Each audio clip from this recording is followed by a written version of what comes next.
요에서에서 재앙을 상징하는 두 가지 상징들이 계속해서 등장하는데 그것은 바로 이 황충이와 메뚜기입니다. 그야말로 모든 것을 다 앗아가는, 그 근본 뿌리까지 다 앗아가는, 이 모든 것을 파먹는 이런 재앙이 왔을 때 이런 세상 가운데 살게 되면은 사람은 누구나 다 절망하고 낙심할 수밖에 없을 것입니다. 절망할 때가 되면 우리의 반응은 어떻습니까? 우리 가운데는 정말 아마 대부분 우리는 이 깊은 절망에 빠져서 정말로 깊은 디프레션, 이 불안감과 우울증에 빠지거나 혹은 분노와 이 원망 가운데 빠져서 이 분노를 도무지 어찌할 수밖에 없는 이 사로잡힘에 우리가 놓이게 될 것입니다. 이렇게 절망이 밀려올 때 우리는 그제서야 우리 안에 있는 깊은 이 신앙에 대한 질문을 하기 시작합니다. 내가 믿는 바는 무엇인가? 또 내가 믿는 하나님은 어떤 일을 하시는가를 묻게 되는 것이죠. 여러분, 만약 우리가 이러한 재난과 고통과 어려움 가운데 빠지게 된다면, 그때 우리의 믿음에 대해서 회의하게 되고 믿음을 시험하게 된다면, 이 믿음으로 인하여서 내가 정말 이 믿음으로 인하여서 이것들을 피하기를 원한다면, 그것이 우리의 전부라면 우리의 믿음은 믿음이 아니라 무속일 가능성이 많습니다. 반면에 진짜 믿음은 무엇입니까? 못 견딜 만큼 괴롭고 힘들고 어려움이 나의 삶 가운데 몰려올 때 나의 믿음의 대상으로 말미암아 그 살아갈 힘과 용기와 또 견딜 만한 능력을 얻게 하는 힘, 그것이 바로 진정한 믿음이라는 것입니다. 팬데믹의 터널을 지나고 있는 지금, 또 우리 각자의 삶 가운데 그 아무도 알아주지 않는 그런 어려움을 겪고 있는 우리 가운데, 우리가 이런 어려움이 있지만 우리 믿음 가운데 회의감이 생긴다면 어쩌면 지금이야말로 우리 가운데 가장 믿음이 필요한 시기인지도 모르겠습니다. 우리가 기도가 되지 않을 때 어쩌면 바로 그때가 가장 기도할 때가 아니겠습니까?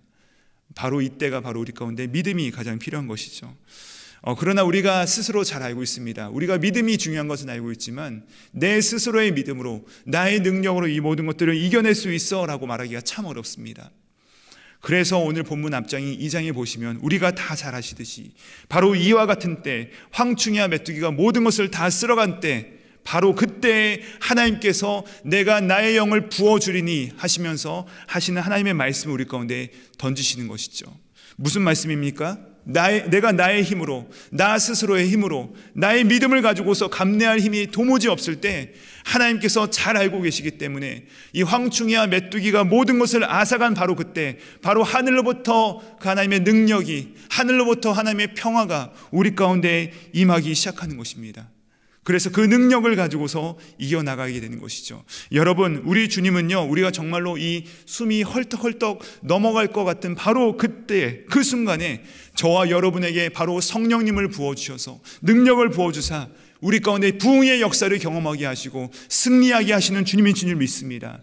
우리가 회개하고 돌아갈 때 주님께서는 성령의 은사를 부어주시고 회복과 감사의 날을 우리 가운데 허락하신다는 것입니다.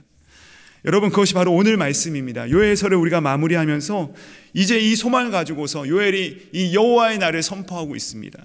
요엘서가 마무리되는 바로 이때, 이제 모든 것들이 소망이 없을 것 같은 이때, 도무지 해결되지 않을 것 같은 이 황충이와 메뚜기가 모든 것을 쓸어버린 것 같은 그때 바로 압도적인 구원의 날이 이를 것이다 라고 우리 가운데 말씀하고 있는 것입니다.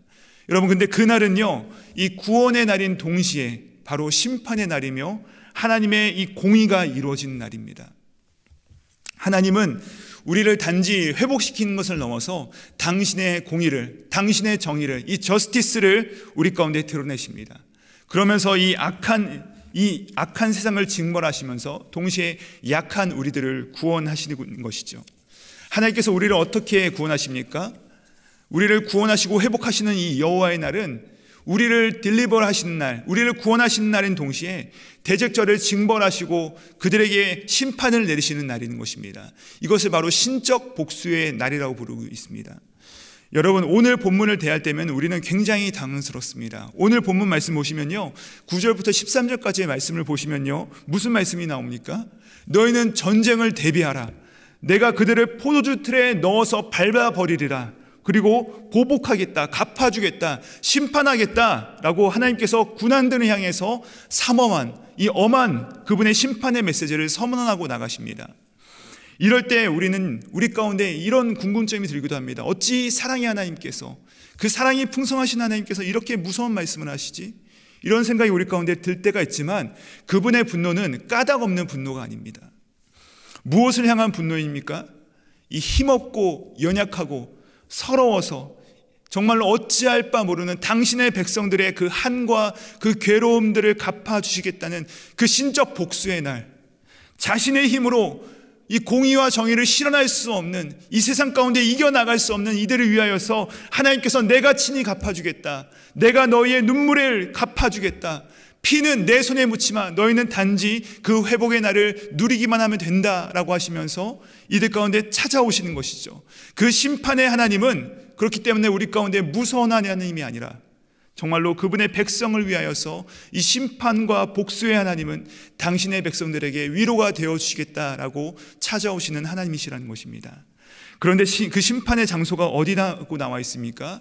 우리 함께 이 12절의 말씀, 12절의 말씀을 함께 같이 한번 읽어보시도록 하시겠습니다. 함께 읽습니다. 시작. 민족들은 일어나서 여호사밧 골짜기로 올라올지어다. 포도주 틀이 가득히 차고 포도주 독이 넘치니 그들의 악이 크미로다. 하나님이 지금 작정하시고 어디로 이들을 불러 모으고 계십니까? 여호사밧 골짜기로 이들을 심판하시겠다라고 말씀을 하시는데, 여러분 이곳은 어디일까요? 여호사밧 골짜기. 이것을 우리가 알기 위해서는 이 역대양 18장부터 20장의 말씀을 보시면 잘 아실 수 있는데요, 이 남유다의 왕이었던 이 여호사밧이 있습니다. 근데 그가 하나님 앞에 잘한 것도 많지만 과오도 많습니다. 그 당시에 이 남유다의 왕이었던 여호사밧과 동실의 왕으로 있었던 자가, 북이스라엘 왕이 누구였냐면 우리가 너무나도 잘 아시는 바로 아합 왕이었습니다. 그 악한 아합 왕이었는데 하나님을 거역했던 이 아합 왕. 근데 그 아합 왕과 이 여호사밧이 어떻게 하냐면은 사돈을 맺습니다. 그의 강력한 국력을 부러워하면서 사돈을 맺습니다. 그리고 하나님께서 너가 가면 반드시 필패하리라, 망하게 되리라 했던 이 길앗 라못 전투에 아합과 연합하여서 나가게 됩니다. 그리고 실제로 나가서 아합은 죽고 이 남유다 왕 여호사밧은 완전히 망한 상태로 남유다로 다시 복귀하게 되죠. 이렇게 여호사밧이 완전히 망해가지고 완전히 아무것도 없게 된 것을 그 주변의 나라들이 다 알게 된 것입니다. 그러자 어떻게 합니까? 이 나라들이 연합을 해가지고 저 남유다를 치러 가자 하고서 쳐들어오게 됩니다. 이렇게 대패하고 자신의 주력군을 다 잃어버린 이 남유다를 향해서 이 전쟁의 이 모든 것들이 물려오고 있는 것입니다. 그야말로 이 전쟁에서 죽을 일밖에 남지 않은 것이죠. 망한 일밖에 남지 않은 것입니다. 그런데 그 결과가 어떻습니까? 놀랍게도 이 여호사밧이 완전하게 승리를 거두게 됩니다. 무슨 일이 일어난 것일까요? 여호사밧은 이제 아무런 힘이 없을 바로 그때 그가 어떻게 하냐면은 그때에 하나님께 그가 엎드리기 시작합니다. 하나님을 의지하지 않고 이 아합을 의지했음을 시인하면서 하나님 앞에 회개하고 온 이스라엘을 향하여서, 온 이스라엘 회복을 위하여서 이제 다시 엎드리고 온 땅에 회개를 선포하기 시작합니다. 말 그대로 황충과 메뚜기 떼가 모든 것을 다 쓸어버린 상황입니다. 또 다른 황충과 메뚜기 떼가 자신에게 몰려오고 있다는 소식을 들은 바로 그 순간 가운데 이 여호사밧과 이 남유다가 회개하기 시작한 것입니다. 그러자 선지자가 이렇게 예언합니다. 제가 읽어드리겠습니다. 역대하 20장 15절 말씀입니다. 야하시엘이 이르되 온 유다와 예루살렘 주민과 여호사밧 왕이여 들을지어다. 여호와께서 이같이 너희에게 말씀하시기를 너희는 이 큰 무리로 말미암아 두려워하거나 놀라지 말라. 이 전쟁은 너희에게 속한 것이 아니요 하나님께 속한 것이니라. 갑자기 홍해바다 앞에서 역사하셨던 이 출애굽의 하나님께서 여호사밧에게 선포되기 시작한 것입니다. 바다를 가르신 하나님께서 그 골짜기 가운데 역사하시겠다라고 말씀하신 것입니다. 그리고는 17절에서 이렇게 말씀하십니다. 이 전쟁에는 너희가 싸울 것이 없나니 대열을 이루고 서서 너희가 함께한 여호와가 구원하는 것을 보라. 유다와 예루살렘아 너희는 두려워하지 말며 놀라지 말고 내일 그들과 맞서 나가라. 여호와가 너희와 함께 하리라 하셨음에 하라. 여호와가 너희와 함께하리라. 여러분, 무엇입니까? 임마누엘, 하나님께서 이들과 함께 하실 것을 약속하시면서 너희는 맞서 나아가라, 너희가 승리할 것이다 라는 그 예언이 선포된 것입니다. 그리고 이 여호사밧과 그의 백성들은 그 말씀을 믿고 실제로 전쟁 가운데 나가게 됩니다. 병력이 없습니다. 그래서 복병들을 조금씩 숨겨놓고 나서 그 군대 제일 앞에 누구를 세웠냐면, 요즘 말로 하면 찬양대를 그 앞에 제일 먼저 세웠습니다. 그들이 그들에게 예복을 입히고 행진하며 찬양을 하는데, 무슨 찬양을 합니까? 여호와께 감사하라, 그는 선하시며 그 인자하심이 영원하심이로다. 이렇게 찬양을 부르며 나아갈 때 어떤 일이 일어납니까? 놀랍게도 연합하여서 이 남유다를 치러 온 이 암몬과 모압이 돌연 내전을 일으킵니다. 서로 싸우기 시작합니다. 서로 공격해서 완전히 분열해버리고 자멸해버린 것입니다. 여러분, 유다가 한 일은 하나도 없습니다. 그저 주께 감사하되 그는 선하시며 그의 인자하심은 영원하심이로다 선포하며 찬양하며 나아갈 때 하나님의 역사가 일어난 것이죠. 이 모든 일이 어디서 일어납니까? 그게 바로 오늘 말씀 12절에 나오는 이 여호사밧 골짜기. 그 골짜기는 여호사밧과 그 백성들이 다 죽은 줄로만 알았던 곳입니다. 다 망한 것 같았습니다. 그런데 바로 그곳에서 그 대적자들이 스스로 자멸하고 그 골짜기에서 하나님의 사람들이 모여서 여호와를 찬양하는 일, 그 놀라운 일이 일어나는 곳이 바로 이 여호사밧 골짜기라는 곳입니다. 여러분, 우리에게 이 여호사가 주는 영적 교훈이 무엇입니까? 여호사밧이 완벽하고 훌륭한 신앙인이었습니까? 아니죠. 그는 결정적인 실수를 범했던 자였습니다. 선지자의 말을 무시하였고 아합과 사돈을 맺어서 하나님보다 그를 더 신뢰하고 정말로 그에게 있던 모든 것을 다 잃어버렸던 자가 바로 이 여호사밧이었습니다. 그런데 그가 이 메뚜기와 황충이 그의 모든 뿌리까지 다 갉아먹은 것 같은 바로 그 다음 그가 선지자의 말을 듣고 회개하며 돌이키기 시작하자, 야, 다 죽었구나 하는 바로 그때, 바로 그곳에서 하나님께서 승리하게 하신 것입니다. 사랑하는 성도님들, 저는 오늘 이 골짜기가 바로 여러분의 골짜기 되는 은혜가 있기를 간절히 소망합니다. 여러분, 우리도 이 세상에서 아합과 연대하고 아합과 사돈을 맺고 세상과 짝하고 세상을 사랑하고 세상과 타협하고 살아가 하더라도 다시 하나님 앞에 엎드려 회개하고 다시 하나님 앞에 돌이키는 은혜가 있을 때 하나님께서 우리를 다시 한번 살리시며 우리 가운데 이 여호사밧의 골짜기로 인도하시는 은혜가 있을 줄 믿습니다. 그럴 때 이 황충과 메뚜기가 휩쓸려 버릴 것 같은 그 절망의 세월이 있다 할지라도 다시 하나님께서는 우리 가운데 은혜를 더하사 이 회복과 은혜의 역사를, 그 승리의 역사를 우리 가운데 허락하실 줄을 믿습니다. 우리가 마지막으로 우리를 향한 이 회복과 축복의 말씀이 있는데 18절 말씀을 같이 한번 읽어보시도록 하시겠습니다. 우리 18절 말씀입니다. 함께 읽습니다. 시작. 그날에 산들이 단 포도주를 떨어뜨릴 것이며 작은 산들이 젖을 흘릴 것이며 유다 모든 시내가 물을 흘릴 것이며 여호와의 성전에서 샘이 흘러나와서 시딤 골짜기에 대리라. 아멘. 여러분, 이 말씀은 얼마나 아름다운 말씀입니까? 하나님께서 정말로 다 망한 것 같은 그 날에 하나님께서 축복을 허락하시는데 바로 그곳에 포도주가 뚝뚝 떨어지고 또 하나님의 은혜의 젖줄기가 흐르고 또 무엇이라 하십니까? 여호와의 성전에서 샘이 흘러나와서 시딤을 골짜기를 회복할 것이다. 여러분, 이 시딤이 어디입니까? 민수기 25장에 보시면은 바로 이스라엘 백성들이 모압 여인과 음행했던 곳입니다.